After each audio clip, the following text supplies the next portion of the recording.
바로 이게 법궤인데요. 그 법궤인데 그 법궤 안에는 세 가지가 있죠. 그런데 그 법궤 뚜껑부터 그 위에 두 천사 그룹이 이렇게 날개를 펴서 이렇게 마주치게 하고 있어요. 그 공간을 성경은 속죄소다 이렇게 말하고 있어요. 속죄소. 자, 1번 같이 한번 따라합니다. 성막 예배의 심장은 속죄소이다. 자, 출애굽기 26장 34절 같이 읽습니다. 너는 지성소에 있는 증거궤 위에 속죄소를 두고. 여러분, 일반 제사장도 들어가지 못하는 곳이 지성소입니다. 그런데 그 지성소를 대제사장이 들어가는데 그것도 1년에 한 번이죠. 그런데 그 지성소에서도 심장 같은 곳이 바로 이 법궤 그 뚜껑, 그리고 그 위로 그 천사가 이렇게 날개를 마주치고 있는 이 공간, 그 공간을 우리 눈에는 아무것도 안 보이잖아요. 하나님은 영이신데 바로 하나님이 거기에서 너희를 만나주리라. 눈에 보이는 게 없는데 거기서 소리가 나는 거예요. 하나님은 영이심으로 그곳에 임재하여 계신 거예요. 그런데 왜 이름을 속죄소라고 했느냐? 속죄소라고 하는 말은 그 말 그대로 우리의 죄를 용서해 주신다는 거죠. 근데 우리의 죄를 용서했을 때 우리가 어떤 상태가 됩니까? 거룩한 상태가 돼요.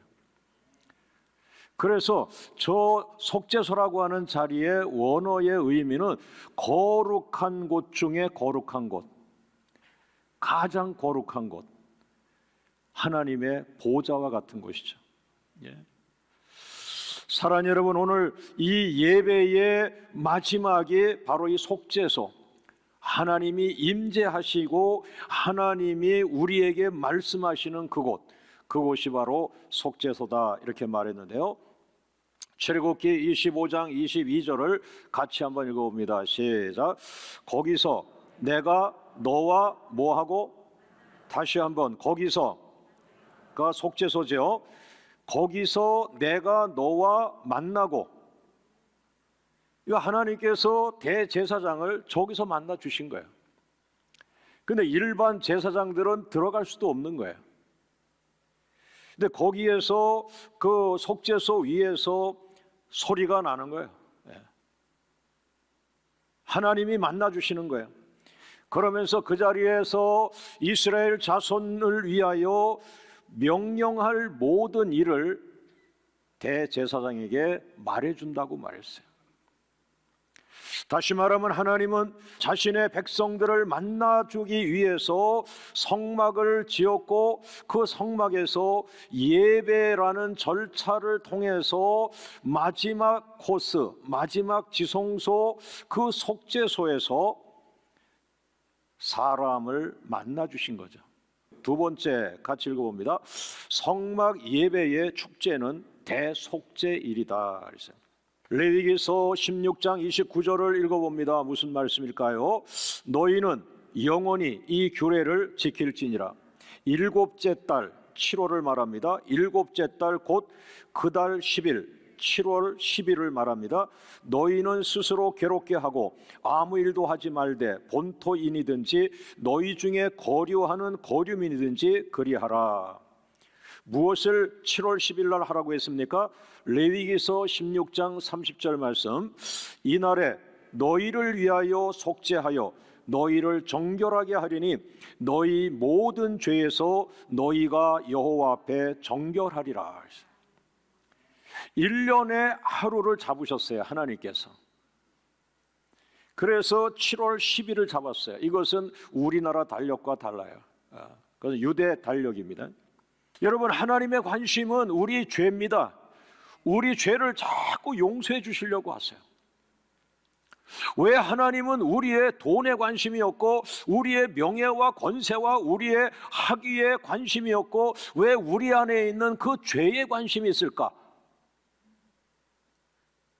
사랑하는 하나님의 형상을 닮은 피조물들은 죄가 있으면 멈추게 돼요. 모든 하나님의 복이 멈춰요. 그래서 하나님은 마치 어머니가 아이들을 키울 때 뭐 더러운 게 묻으면 엄마는 쫓아와서 아이 얼굴에 티를 떼어내고 아이의 몸에 더러운 오물이 묻으면 닦아주고 하듯이, 하나님 아버지는 오늘 백성들에게 죄가 묻기를 싫어해요. 죄만 묻으면 내려와서 씻어주시려고 해요. 사랑하는 여러분, 오늘 이 대속죄일에 통해서 하나님은 작정하셨습니다. 1년에 한 번, 매년 7월 10일 모든 죄를 사해주라.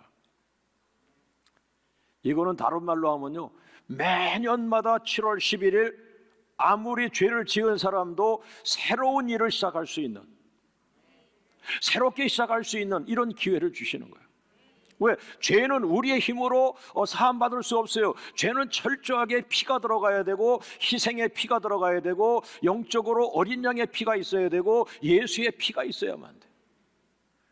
그런데 예수의 피를 대신해서 송아지의 피, 어린 양의 피, 이걸 대신해서 우리들의 죄를 사해 주신 거예요.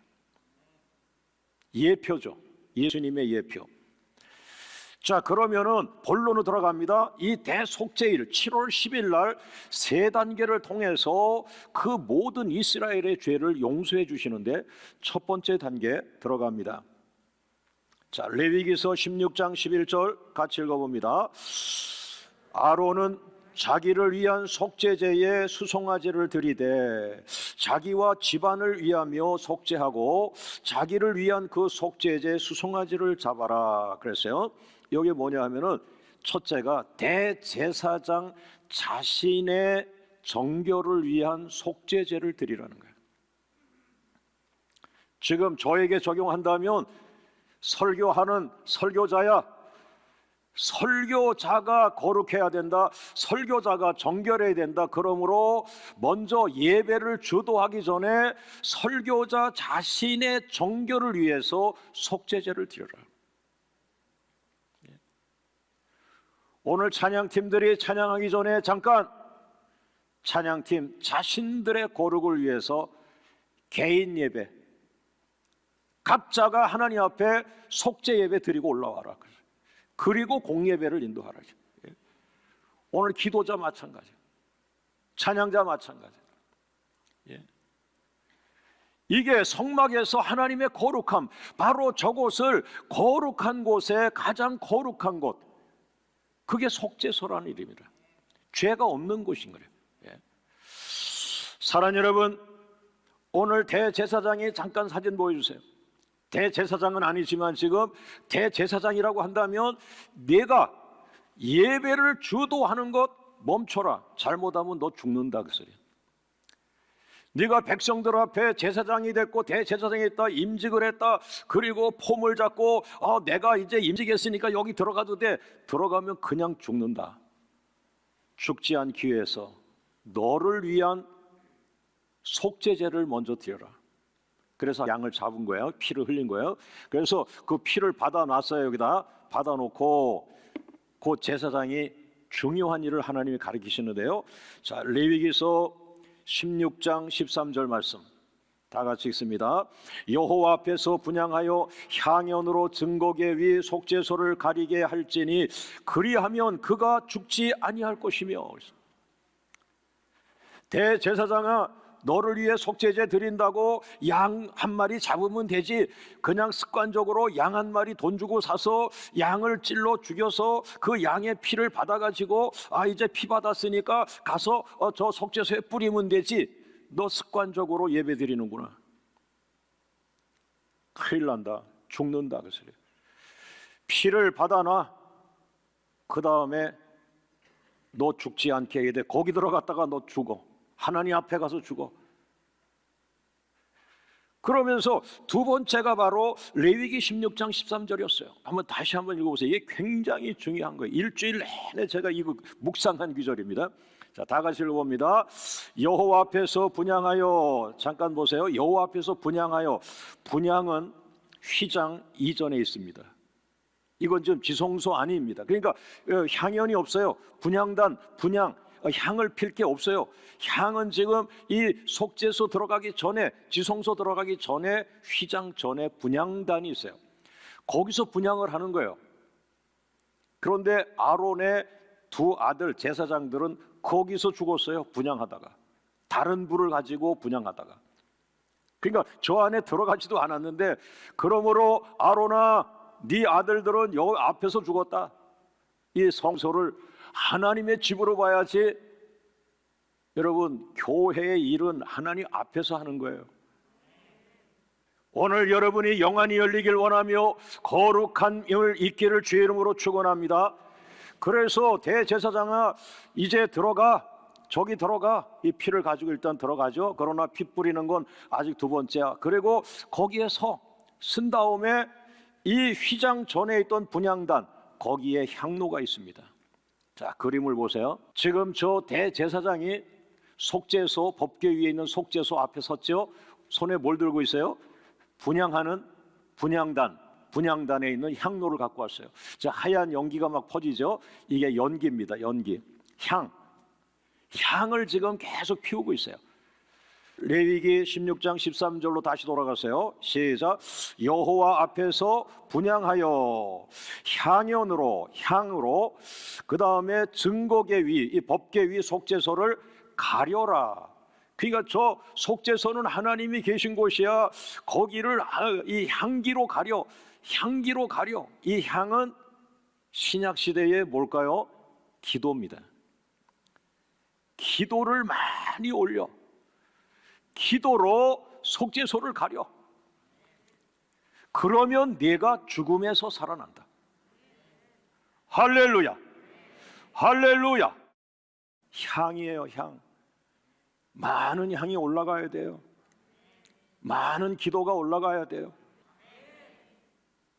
여러분이 거룩을 입는다면, 여러분 안에 예수의 피로 죄를 소멸시킨다면, 여러분은 무덤 속에 있다가 무덤을 박차고 나오는 하늘의 군대. 할렐루야. 할렐루야. 왜 하나님은 죄를 싫어하시는가? 죄가 능력을 막고 있다. 죄가 지혜를 막고 있다. 죄가 하늘의 권능을 막고 있다. 여러분, 새해가 와도 우리 교회 목회 표어는 똑같습니다. 성령의 인도함을 받는 교회. 그 말은 무엇입니까? 돈으로 하지 않는 목회, 사람의 힘을 모아서 하지 않는 목회, 오직 하나님이신 성령을 이끌림을 받는 목회. 성령의 이끌림을 받는 목회는 두 가지입니다. 오른손은 말씀, 왼손은 기도. 말씀 전하는 일과 기도하는 일에 전무하는 교회, 바로 그 교회가 성령을 의지하는 교회, 성령의 이끌림을 받는 교회, 거룩한 교회, 성령 충만한 교회는 죄가 없습니다. 성령은 하나님이십니다. 성령이 여러분의 심령 안에 임할 때에, 그 성령이 하나님으로 여러분 안에 임할 때에 집사님 안에 있는 죄는 소멸돼요. 권사님 안에 있는 죄는 소멸돼요. 교회 안에 있는 덩어리 죄는 소멸되고 거룩함을 입어. 삼손이 죽었다가 다시 살아나. 눈 하나는 죄 때문에 잃어버렸지만,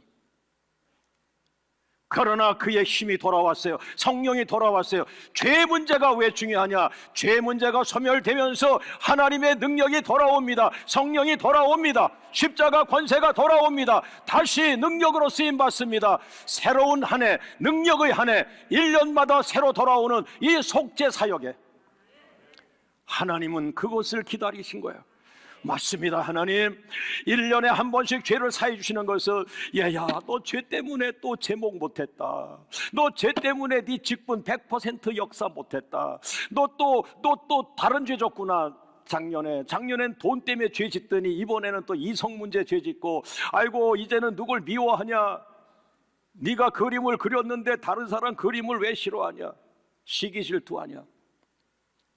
너는 항상 거기서 멈춘다. 남보다 탁월한 화가의 재능이 있는데 왜 다른 화가를 미워하냐? 박수 쳐줬어요.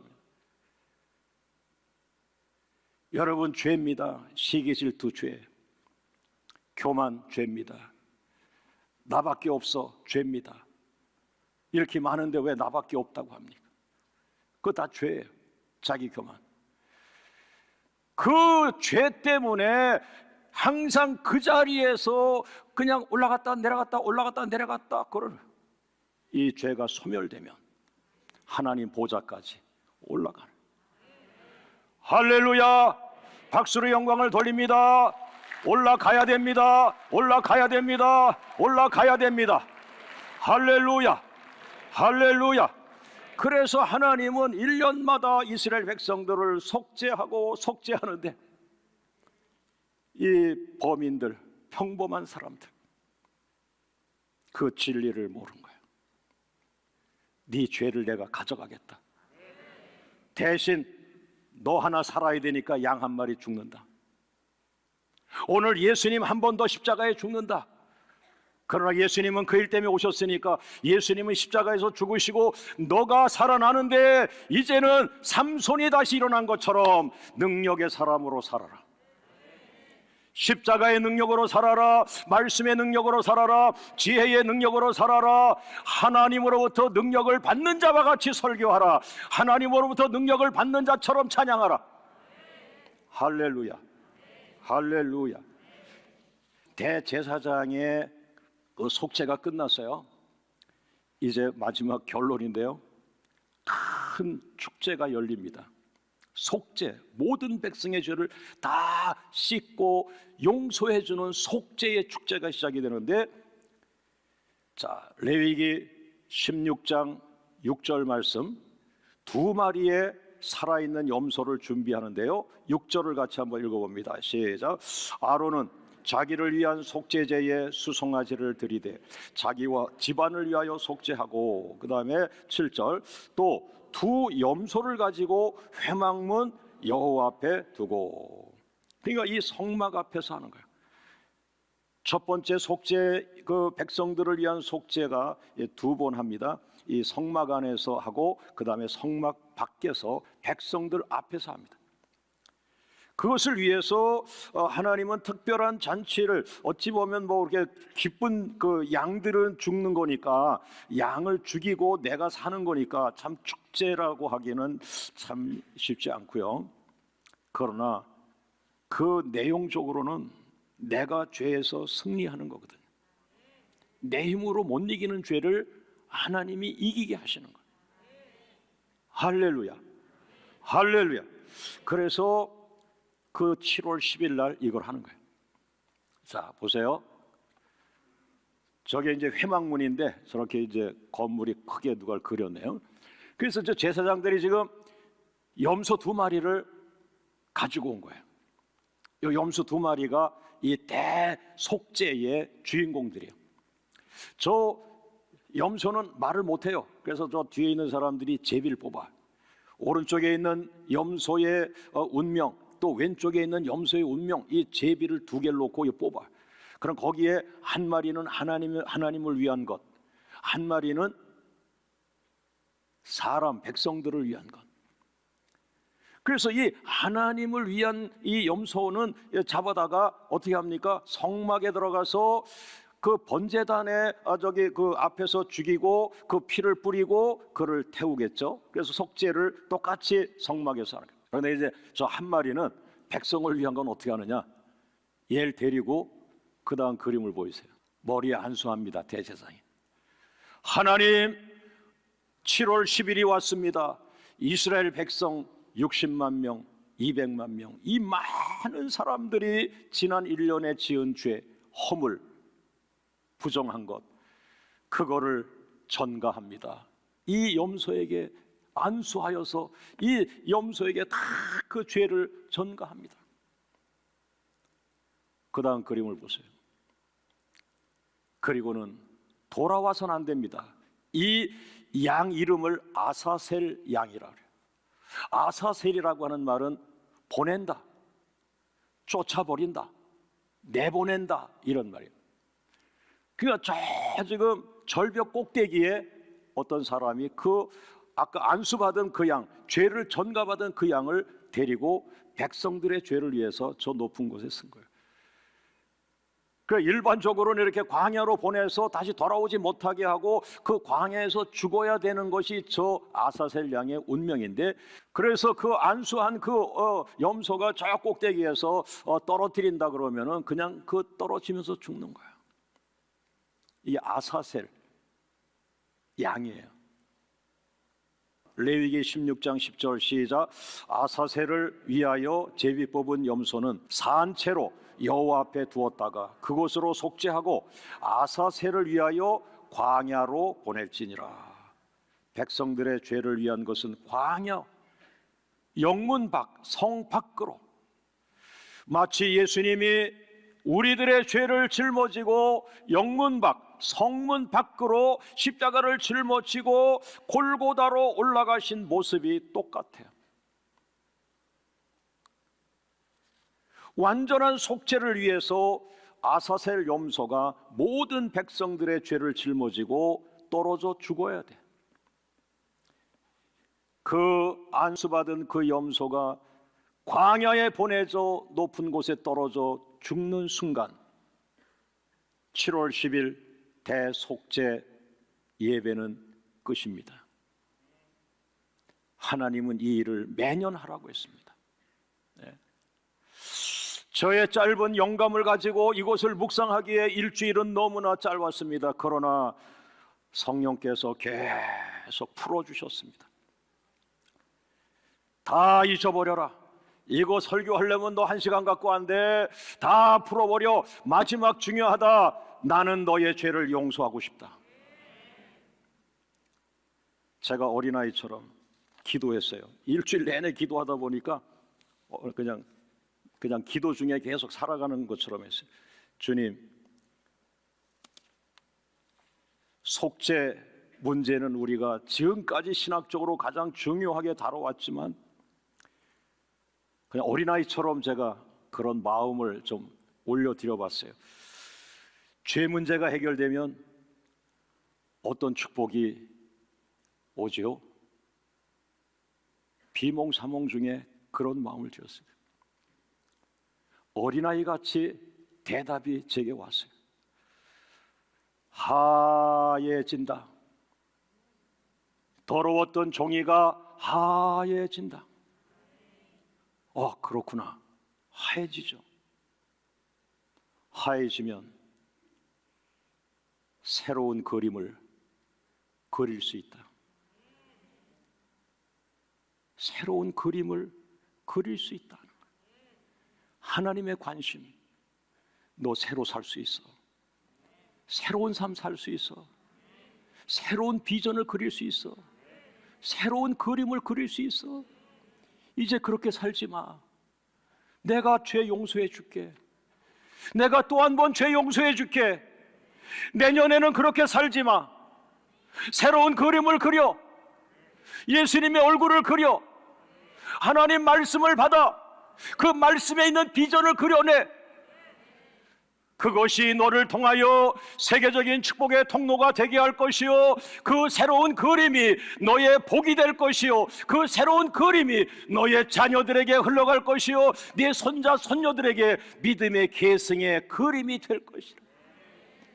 여러분, 죄가 해결되면, 그리고 하나님이 우리를 하얗게 만들 예수의 이름으로 새로운 그림을 그려내면 너는 복덩어리야. 내가 블레싱 메이커야. 내가 세계적인 축복자야. 너를 통해서 많은 아이들이 살아날 거야. 기도자만의 행복입니다. 오른손 들고 따라합니다. 내가 그린 대로 되리라. 내가 선포한 대로 되리라. 내 믿음대로 되리라. 할렐루야.